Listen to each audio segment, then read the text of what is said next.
Tahu gak sih guys, rakyat Malaysia kepo lagi loh, perihal kereta cepat Indonesia yaitu WUS. Malaysia bilang Indonesia mungkin terpaksa gade negara karena kereta cepat, ujian seorang TikToker Malaysia. Tetapi laju yang dibangga-banggakan oleh rakyat Indonesia, wush, kerajaan Indonesia mungkin terpaksa serah Laut Natuna Utara jika gagal bayar hutang kereta api laju ni. Wush, siap pada Oktober 2023, kelajuan maksimum 350 km per jam. Menjadikan kereta api laju ni adalah yang pertama di Asia Tenggara. Jalanan daripada Jakarta ke Bandung 3 jam jadi 45 minit. Untuk bina WUSH ni, Indonesia berhutang dengan China Development di bawah inisiatif Belt and Road. Tahun 2011, Jepun datang dulu dengan tawaran. Tapi pada tahun 2015, China muncul dengan tawaran yang lagi baik. Tanpa jaminan kerajaan, tanpa guna bajet negara. Maka Jokowi pun pilih China. Cuma masalahnya, projek ini dijalankan oleh KCIC, syarikat campuran antara BUMN Indonesia dengan China Railway. Dan bila syarikat ni rugi, kerajaan perlu selamatkan sebab BUMN guna dana rakyat. Maka walaupun atas retah tanpa jaminan kerajaan, kerajaan tetap kena heret bila hutang meningkat. Tujuan asalnya WUSH ni bagus, nak percepatkan mobiliti rakyat dan buka kawasan ekonomi baru. Tapi hasilnya tak seperti yang dirancang. Kos asal projek USD 6 bilion tapi naik sebanyak 1.2 bilion menjadikan kepada 7.2 bilion akibat daripada kos overrun, iaitu pandemik, kemudian kelewatan tanah dan kenaikan bahan binaan. Bunga saja dah cecah USD 120 juta setahun. Sasaran penumpang harian dianggarkan sekitar 50,000, tapi purata yang sebenarnya hanya sekitar 21,000 ya. So sekarang ni kerajaan Indonesia nak berunding semula, nak panjangkan tempoh pinjaman daripada 35 tahun kepada 40 tahun atau mungkin sehingga 60 tahun. Tujuan nak kurangkan bayaran tahunan, tapi of course faedah akan naik . Kes aset negara diserah ni bukan benda baru. Sri Lanka tahun 2017 gagal bayar hutang pelabuhan Hambantota kepada China. Pelabuhan tu kemudiannya diserahkan, iaitu dipajak selama 99 tahun kepada syarikat China sebagai ganti. Saya ulang dipajak, bukan terus bagi. Pakistan pula dengan projek CPEC bernilai 60 USD bilion. Dan pelabuhan Glauda ni yang dahulunya 100% profit dapat kepada Pakistan, kini 90% bagi kepada China dan Pakistan hanya dapat 10% saja. Mahfud MD, mantan Menteri Koordinator Politik dan Keamanan Indonesia menyebut, kalau gagal bayar, maka kompensasi mungkin datang dari bentuk aset strategik, iaitu Laut Natuna Utara. Laut Natuna ni pula bukan laut kosong. Ada blok minyak dan gas asli bernilai berbilion dolar.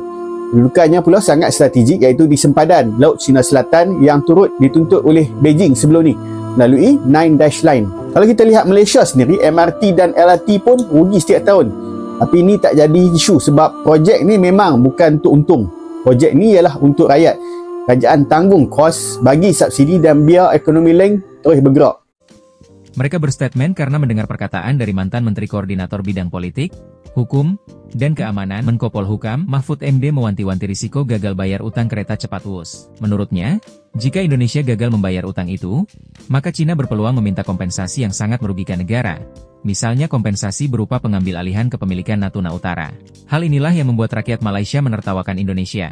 Lantaran Indonesia tak bisa bayar hutang kereta cepat, sementara sepanjang penelusuran, tidak ditemukan informasi dari sumber kredibel yang membenarkan klaim perjanjian Jokowi dan Cina. Natuna Utara sebagai jaminan utang kereta cepat WUS, tidak ada.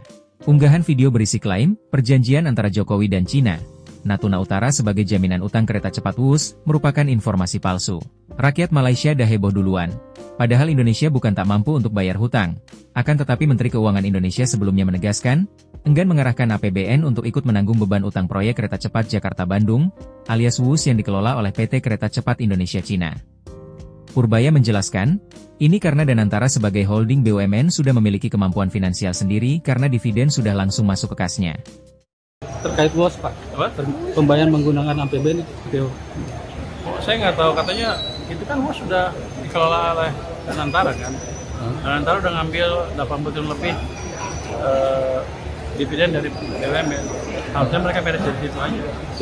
Malah bisa bagus kalau mereka bisa dari situ. Jadi kalau KPBN agak lucu karena untungnya ke dia, susahnya ke kita. Harusnya kalau diambil ambil semua gitu. Terus guys, siapa yang bertanggung jawab atas hutang WUS ini? Apakah rakyat Indonesia? Apakah mantan Presiden Joko Widodo? Kalau kita lihat di media sosial rakyat Indonesia enggan membayar hutang WUS ini, Kenapa gak ternak-ternak aja yang membayarnya? Sementara mantan Presiden Jokowi bungkam saat ditanya utang kereta cepat Wus. Dilaporkan kalau Joko Widodo memilih bungkam saat ditanya mengenai sikap Menteri Keuangan Purbaya yang menolak penggunaan APBN untuk membayar utang proyek kereta cepat Jakarta-Bandung atau Wus. Kita lihat aja info selanjutnya ya guys. Yang jelas rakyat Indonesia tidak akan melepaskan Natuna begitu saja. Harus ada orang yang bertanggung jawab perihal hutang Wus ini. Terkait bus yang sekarang tidak APBN gimana Pak? Tanggapannya bus yang sekarang tidak pakai APBN gimana Pak?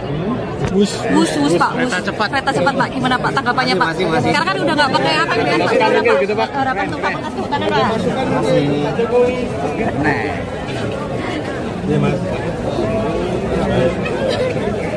Adakah Laut Natuna Utara Indonesia akan tergadai kalau mereka tak dapat bayar hutang kereta api Wush? Dan ini bukan saya yang cakap. Bahkan tetapi bekas Menteri Koordinator Politik, Hukum dan Keamanan Indonesia, Mahfud MD. Baru-baru ni Mahfud ada buat satu kenyataan yang agak panas bila dia cakap Laut Natuna Utara mungkin berisiko tergadai kalau Indonesia tak dapat bayar hutang projek kereta pelaju Jakarta-Bandung atau Wush kepada China. Sebelum tu, jom kita berkenalan dulu dengan Laut Natuna Utara. Laut Natuna Utara terletak di antara Kepulauan Riau, Malaysia dan juga Vietnam. Dan ini merupakan sebahagian daripada kawasan kaya sumber tenaga Laut Cina Selatan. Di bawah dasar Indonesia, kawasan ini diiktiraf sebagai milik penuh Republik itu dan menjadi sebahagian penting daripada Zon Ekonomi Eksklusif ataupun ZEE negara. Bahkan tetapi, yang menjadikannya sensitif ialah kerana ia bertindih dengan tuntutan Nine Dash Line China sebab Beijing mendakwa hampir keseluruhan Laut Cina Selatan itu milik mereka. Ini kerana di dasar Laut Natuna ini ada rizab gas asli yang dianggarkan antara 222 trilion kaki padu, menjadikannya antara kawasan tenaga terbesar dekat Asia Tenggara. Sebab itulah Natuna ni bukan sekadar soal geografi, akan tetapi simbol kedaulatan, ekonomi dan pertahanan strategik bagi Indonesia. Mahfud juga mendedahkan bunga hutang projek ni je dah cecah 2 trilion rupiah setahun. Akan tetapi jualan tiket cuma 1.5 trilion rupiah. So maksudnya setiap tahun hutang makin besar. Dan ini mungkin boleh ambil masa 70 ke 80 tahun untuk dilunaskan. Akan tetapi yang menarik juga, projek ini asalnya nak dibuat dengan Jepun sebab Jepun menawarkan kadar faedah cuma 0.1%. Tapi lepas Jepun minta naik sikit je, kerajaan Jokowi pada masa itu berpaling kepada China yang menawarkan 2%. Kemudian meningkat kepada 3.4% sebab kos sudah melambung. Ramai pada waktu itu termasuk Menteri Pengangkutan Ignatius Jonan bagi amaran projek ini tidak relevan dan akan jadi bom kewangan.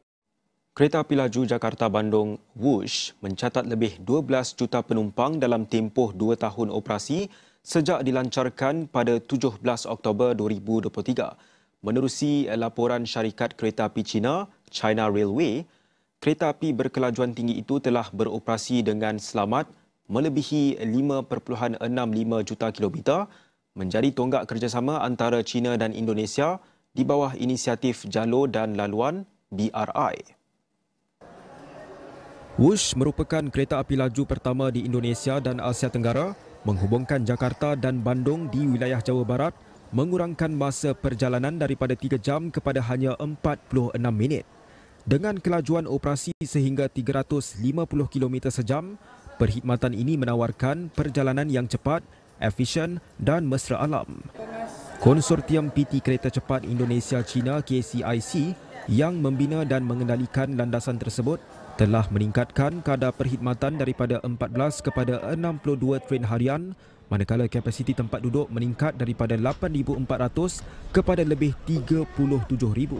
Laluan ini juga mencatat rekod 26,700 penumpang dalam satu hari dengan kadar penggunaan tempat duduk mencecah 99.64%.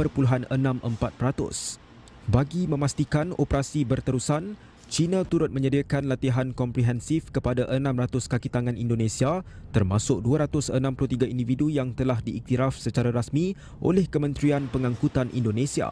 Fasiliti penumpang turut dipertingkat dengan sistem pembelian dan pembayaran dalam talian serta penambahbaikan kemudahan di stesen untuk integrasi dengan teksi, LRT dan kereta api konvensional.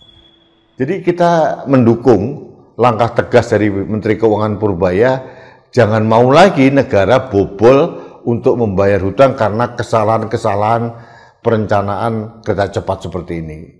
Ini proyek prestigius yang tidak pernah dihitung kalkulasi bisnisnya seperti apa.